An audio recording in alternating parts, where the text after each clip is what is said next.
물러설 수 없어요. 예. 그거는. 자, 시간이 많지 않아서 다음에 바로 우리가 평택을 얘기를 좀 해봐야 될 것 같은데요. 이제 아까 말씀 주신 대로 이제 김용남 후보의 여러 가지 이슈가 거의 날마다 터지고 있어요. 주로 이제 TV조선에서 이제 이 보도가 나오고 그리고 JTBC 뭐 여러 매체들이 앞서거니 뒤서거니 단독 보도를 하고 있는데 이게 전체 선거에 어느 정도의 영향을 미칠지 더불어민주당이 어떤 조치를 해야 되는지 여쭙겠습니다. 예. 네, 김봉신 대표. 대선 때도 마찬가지인데 되게 유명한 그 논객이 그 뭡니까 김문수 후보의 그 와이프와 관련된 발언을 했었지 않습니까? 그렇죠. 이게 영남권에서 어떤 효과가 있었냐면 그 여성 비하, 노동자 비하 하는 세력을 찍을 수 없다고 해서 빨간색 그 플랜카드가 거리마다 다 깔렸어요. 이게 서울에선 잘 모를 일입니다. 그런지. 네. 그런데 그 플랜카드가 그 현수막이 그 국민의힘이 뿌린 게 아닙니다. 그러니까 지역 그냥 단체들이 뿌린 거예요. 지역 시민단체들이. 네. 그게 100억이 깔립니다. 그러니까 말 한마디가 주는 효과가 엄청나요. 그런데 네거티브 거리들 한번 생각을 해보십시오. 예전에 총선 때 뭐 누구 비하 발언 또 예전에는 그 뭡니까 사회적 참사 유가족 비하 발언 같은 거 있었어요. 네. 그거는 이제 보수 쪽에서 있었어요. 그런 거 있을 때 아주 그냥 문제가 됩니다. 세게 문제가 전국적으로. 되죠. 네. 그럼 어떻게 되냐면 막 표가 이게 대선처럼 한 몫이면 이게 조금 그 효과가 좀 그 몇십만 표 움직인다고 하더라도 대세가 있으면 큰 영향 없다고 할 텐데 지방선거나 총선처럼 이게 쪼개져 있지 않습니까? 거기서 격전지 같은 경우에는 미세하게 한 10,000표만 움직여도 이게 당락이 결정되는 데가 여러 군데 있습니다. 그렇게 되면은 이러한 네거티브 거리에 대해서는 참 이해가 잘 안 되는 이렇게 많이 터지는데 네거티브가 많이 터지는데 이거에 대해서 그럼 네거티브를 하지 말자라고 하든가 서로 간에 아니면 그게 안 되고 지금 네. 언론이 나서서 검증을 하고 있다면 거기에 대해서는 누군가 나서야 돼요. 과거에 세종에 2024년 총선 때 한번 보시면 후보를 안 내버렸습니다. 민주당이. 부동산 문제로. 네. 그냥 드랍시킨 거예요. 그리고 거기 공천 안 하겠다라고 했습니다.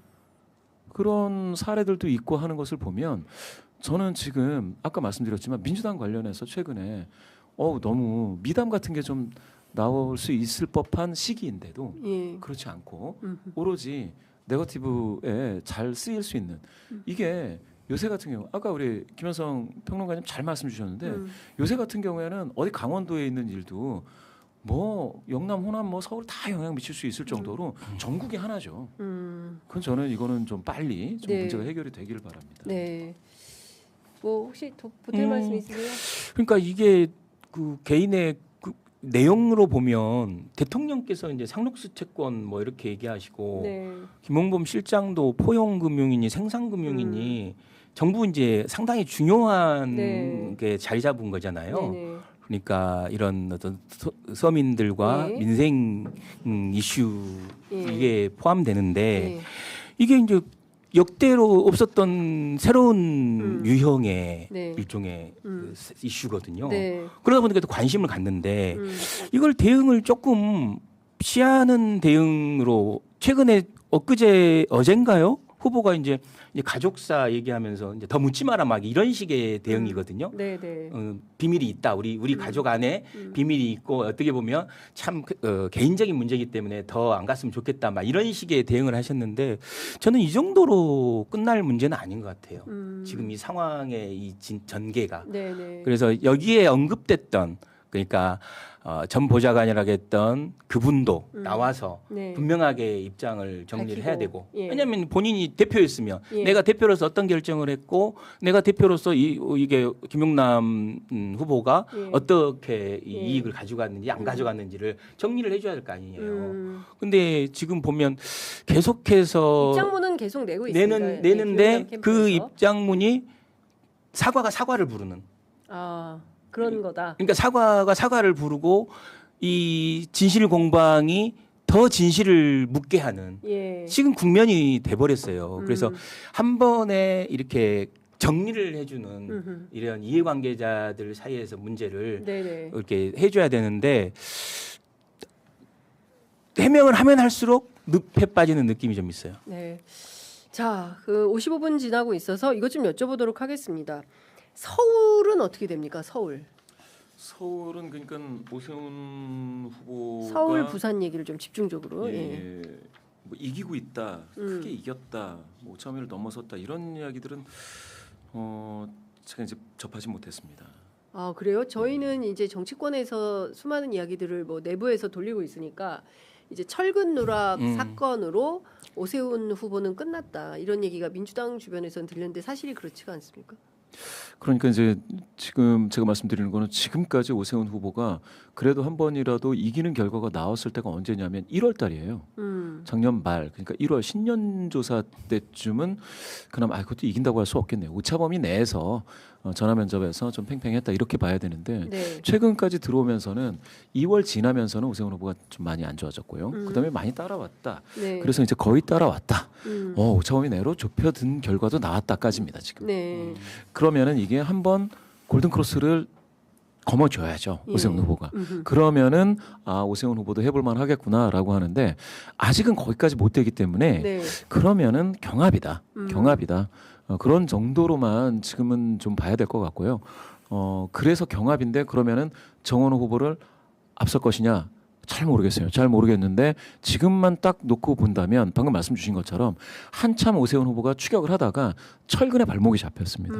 철근에. 근데 이것도 전문가들 제가 쭉 탐문을 좀 해봤습니다. 어떻게 네네네. 보느냐. 방금 말씀하신 것처럼 철근 문제는 안전과 관련된 문제고 서울 시민은 안전에 대한 관여도가 되게 높다. 그렇습니다. 그래서 이 부분에서는 오세훈 후보가 제대로 답하지 못하면 이거는 힘들 것이다. 이런 말씀을 하시는 전문가분들도 있고요. 네. 어떤 분들은 철근과 관련해 가지고는 이게 그렇게 크게 효과가 있을지 모르겠다. 정원호 후보가 가지고 있는 지난번에 좀 나왔던 뭡니까 이렇게 그 예전 30년 전에 네네. 뭡니까 주먹이 왔다 갔다 하는 그 사건의 원인과 관련된 그런 것들도 약하지 않다. 이런 분석도 있습니다. 그래서 저는 쭉 봤을 때는 서울이 좁혀진 건 사실이다. 네. 아마 오차범위 이내까지 좁혀졌다라고 해도 이상하지 않다. 그런데 제 느낌에는 엎어졌다. 그러니까 골든 크로스를 오세훈 후보가 거머쥐고 데드 크로스를 정원호 후보가 데드 크로스를 맞았다. 네. 이렇게 될 수 있는 그 정량적 근거는 아직 불확실해요. 그렇군요. 예, 예. 자, 사실 근데 유세 현장이 막 뜨거워야 되거든요. 이제 시간이 얼마 안 남았기 때문에 날이 더워서 그런지는 모르겠지만 유세 현장에 지지자분들, 당원분들이 막 엄청나게 몰려 있다. 이런 느낌은 잘 못 봤습니다. 제가 현장에 갔을 때 경기도는 사실 민주당의 엄청난 우세 지역이기 때문에 가는 데마다 막 시민들이 넘쳐나야 되거든요. 막 그리고 연설 보려고 막 오고 막 사진 찍고 막 이래야 되는데 현장 분위기는 생각보다 맞아요. 뜨겁지 않다. 네. 이제 제가 현장을 다니면서 느끼는 거라서 이번 선거 왜 이러지? 라는 느낌을 제가 받아요. 이번 선거 막 시민들이, 그러니까 소위 얘기해서 유권자들이 이번 선거는 국민의 축제야. 한판 세게 한번 우리 놀아봅시다. 라고 해서 흔쾌한 마음으로 이번 선거를 즐길 준비 되셨습니까? 이러면 와! 이렇게 돼야 되는데 뜨뜨미지근하다. 현장 분위기도 사람들이 많이 없어요. 일단 사람이 없고 왜 이런가? 가는 데마다 조금 열기가 와 여기 그래야 저희들도 취재하는 맛이 나거든요. 이게 전체적으로 왜 그러는 거야? 아니 이게 전체적으로 보면 네. 그 총선, 대선, 지선 놓고 보면 지선이 제일 관심이 없죠. 사실 투표율도 제일 낮았고 네. 역대로 보면. 근데 이제 거기에다가 초기에 이제 너무 이제 뻔한 선거처럼 막 15대 1 얘기 나오고 맞아요. 너무 뻔한 선거. 특히 이제 광주 전남 이런 데는 저는 제가 봤을 때 역대로 가장 낮은 투표율이 되지 않을까 싶을 정도로. 이번에? 예, 왜냐면 뻔하니까. 네. 굳이 이게 유권자도 효능감을 찾는 거잖아요. 그렇죠. 내 표가 네. 뭔가 결정적 기여를 하고 내가 인플루언서블한 이런 역할을 해야 맞아. 된다라고 했을 때 내가 하는 것이지 그렇지 않고 그냥 내가 가도 이기고 안 가도 뭐 뻔한 결과가 똑같다라고 하면 굳이 안 나가게 되는 거거든요. 그리고 또한 이제 네거티브 선거전 네. 이것들이 조금 더 이제 투표장으로 이끄는 이게 약한 구도가 되는데 서울은 아까 우리 김봉신 대표가 얘기했듯이 상당히 좀 이게 접전화된 건 사실인 것 같아요. 저는 이제 정원호 후보가 정원호의 선거를 해야 된다. 지금까지 이제 정원호가 보이지 오세훈에게 끌려가면 안 정원호가 되고. 보이는 선거가 아니었는데 그나마 저는 이제 삼성역의 GTX 순살 GTX 네, 네. 이슈가 예. 그나마 좀 이게 정원호가 보이는 선거가 되고 있고 이 안전이라는 이슈가 성동구청장을 했던 정원호의 상당히 중요한 선거였어요. 그러니까 다른 어떤 구청에 비해서 네. 안전한 구였어요. 그러니까 맞아요. 특별한 사고가 없던 예. 사건 사고가 없는 예. 구였고 지난번 어찌됐든 트위터를 통해서 폭설과 관련돼서도 상당히 맞아요. 그 이미지가 있잖아요. 네, 잘 대응을 대응했다라는 잘했고. 네. 그게 뭐 이미지든 어찌 사실관계와 맞아요. 상관없이 네. 그런 이미지가 있기 때문에 저는 이건 이 정원호가 좀 더 전면화시켰으면 좋겠다. 그래서 이제 쉽게 생각하면 이것을 컨셉으로 가고 전면화시키기 위해서는 네. 전 다른 이슈보다는 이 프랑카드를 전대를 바꾸는 거죠. 지금 보면 전 지역의 프랑카드들이 네, 네. 1차로 걸렸지만 네, 네. 한 번 좀 개비를 해서 이 이슈 이것과 관련된 것을 조금 더 전면화시켰으면 좋겠고 계속해서 지금 사실관계가 나오잖아요. 맞아요. 저는 서울시에 근무했었거든요. 네, 네. 제가 5년 동안 서울시장실에서 근무했었는데 예. 제 경험으로 봤을 때 시장까지 보고가 안 될 수가 없어요.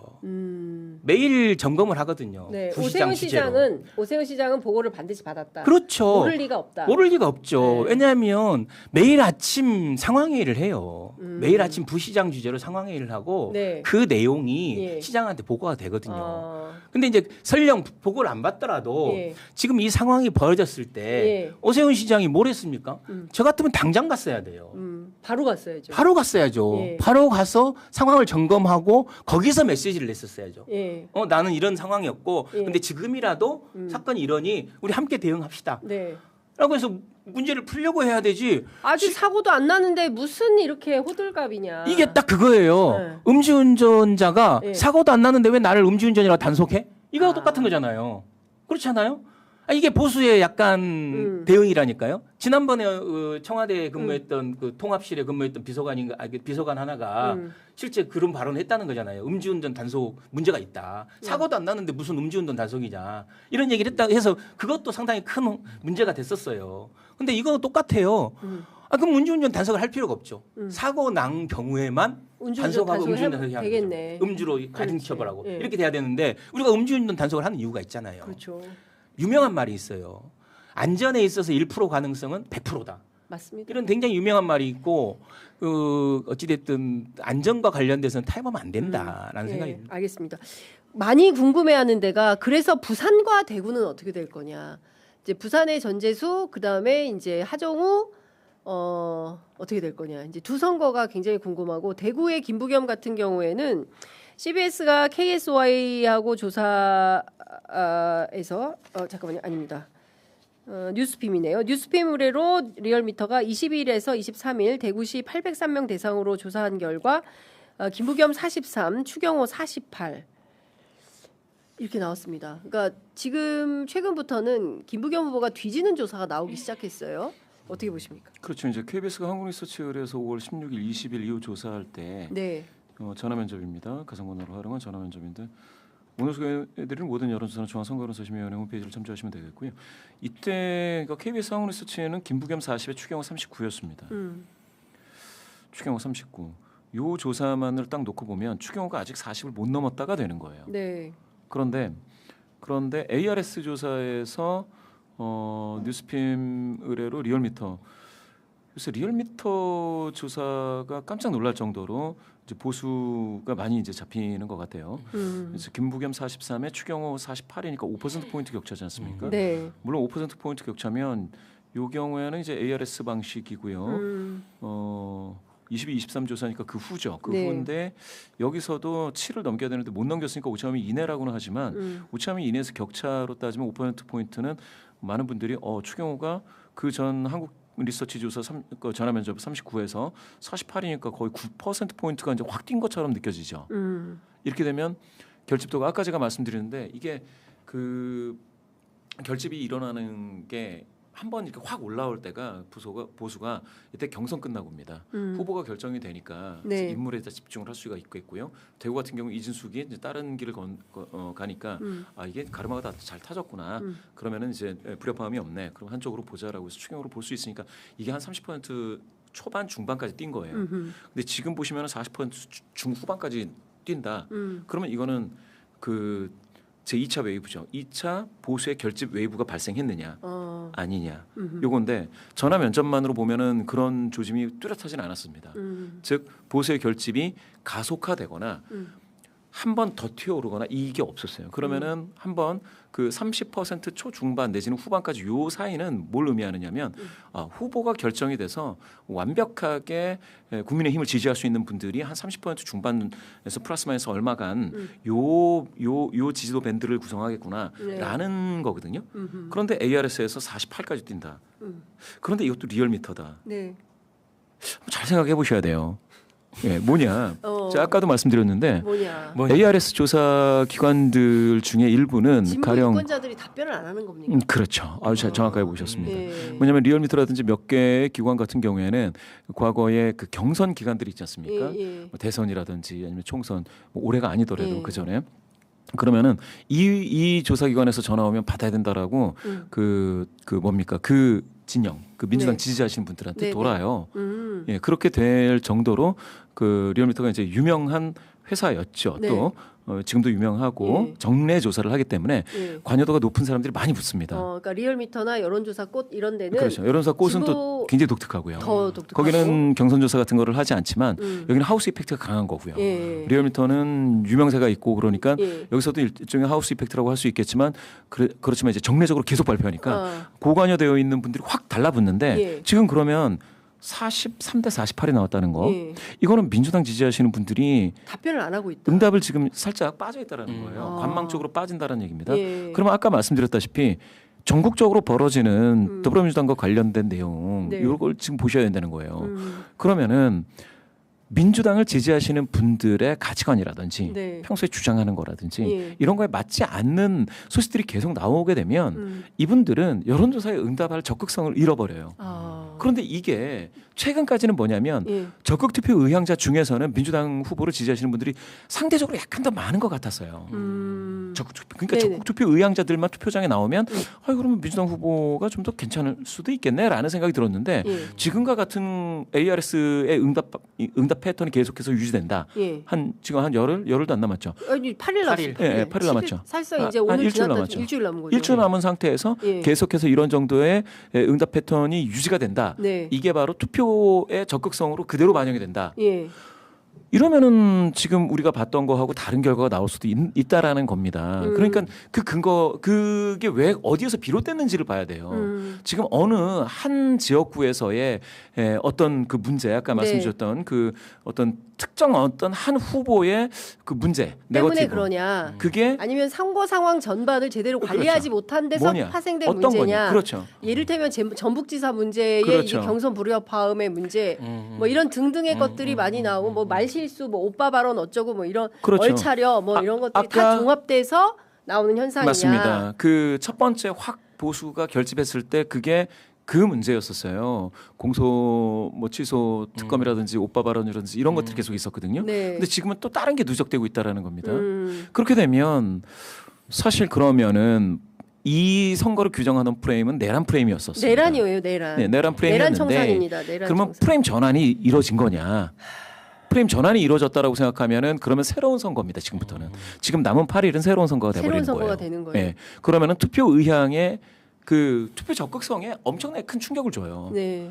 이런 것들을 전반적으로 읽었을 때 저는 그러니까 민주당 국힘도 마찬가지겠지만 서로 전략을 막 들이대고 있을 거지 않습니까? 네네네네. 들이대고 있는 그 가운데에서 예. 패배에 대한 책임을 면피하기 위한 전략은 구사하면 안 돼요. 안 되죠. 예. 예. 자기 진영이나 자기 당이 자기가 속해 있는 그럼 민주당도 마찬가지, 국민의힘도 마찬가지인데 어떤 지도부의 누구라든지 어떤 중요한 인물들이 패배에 대한 면피용 전략은 다 내보내면 안 됩니다. 네.